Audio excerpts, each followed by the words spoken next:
Ashamnu, Bagadnu, Gazalnu, Dibarnu Dofi.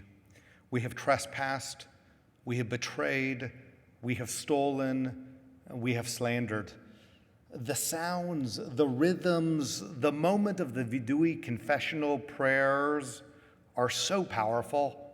We are standing here together on Kol Nidre for Yom Kippur as we confess. But comedian Joel Chasnoff has updated these classic confessionals for the time of COVID and quarantine, and I think especially now, we can use a little bit of humor. Oi, oi, oi, oi, oi, oi, oi, oi, oi, oi, oi, Aptinu, Barachnu, Guganu, Dachinu, Dmei Havtalanu, Hishta'alnu, Vehisharnu,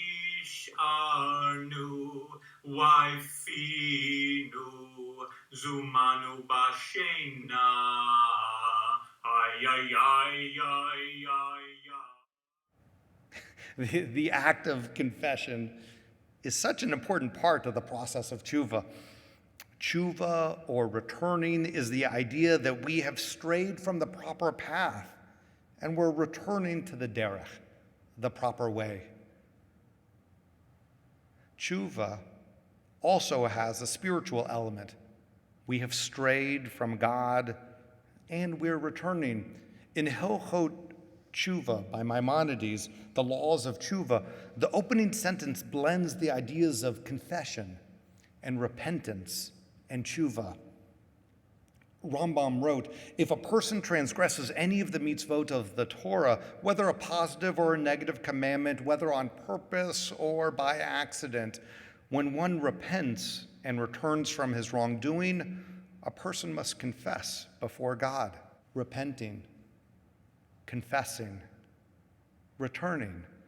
These are central aspects of Chuva, and while Maimonides' Mishnah Torah was written 800 years ago, and Judaism's concept of Chuva is rooted all the way back to the Torah, we still don't do it well. A sincere, heartfelt, authentic apology continues to be extremely hard for so many of us. In the media, we see many attempts at apologies. Often they fall short of really taking responsibility for wrongdoing. From Matt Lauer to Harvey Weinstein, apologizing without taking responsibility for sexual abuse of women, or corporate quasi-apologies from the Houston Astros for cheating, Peloton, Dove, Pepsi, so many other companies for insensitive ads, or United Airlines for dragging a passenger off a plane. So often, people make an apology without actually taking responsibility. These are all people or companies that pay millions of dollars for professional advice, and they still get it wrong. While they are focused on their brand, you and I should be focused on our personal integrity. So here we are, gathered on the night of Kol Nidre. Why are we doing Chuva? For me, we are confessing because we were wrong. We're confessing because we want to fix a hurt that we caused.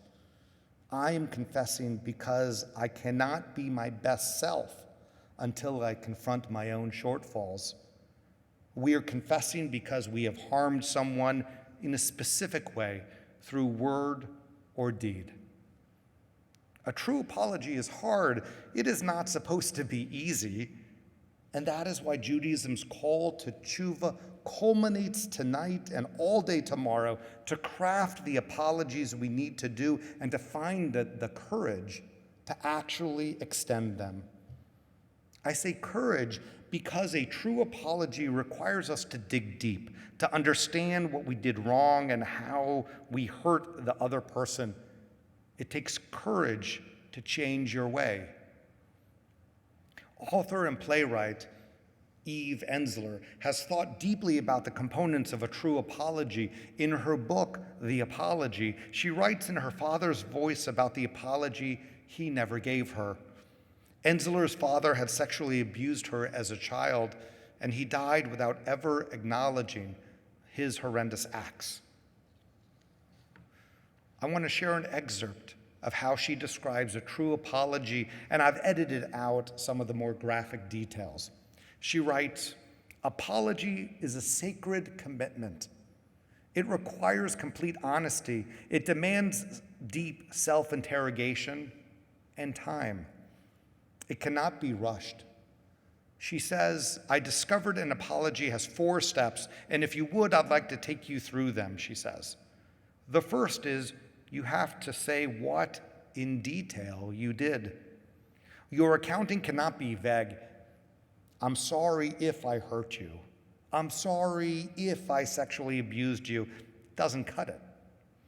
You have to say what you actually did, what actually happened. The liberation is in the details. An apology, she says, an apology is a remembering. It connects the past with the present. It says that what occurred actually did occur. The second step is that you have to ask yourself, why? The third step is you have to open your heart and feel what your victim felt. You have to let your heart break. You have to feel the horror and betrayal and the long-term impacts on your victim. You have to sit with the suffering that you have caused. And she continues, of course, the fourth step is taking responsibility for what you have done and to make amends.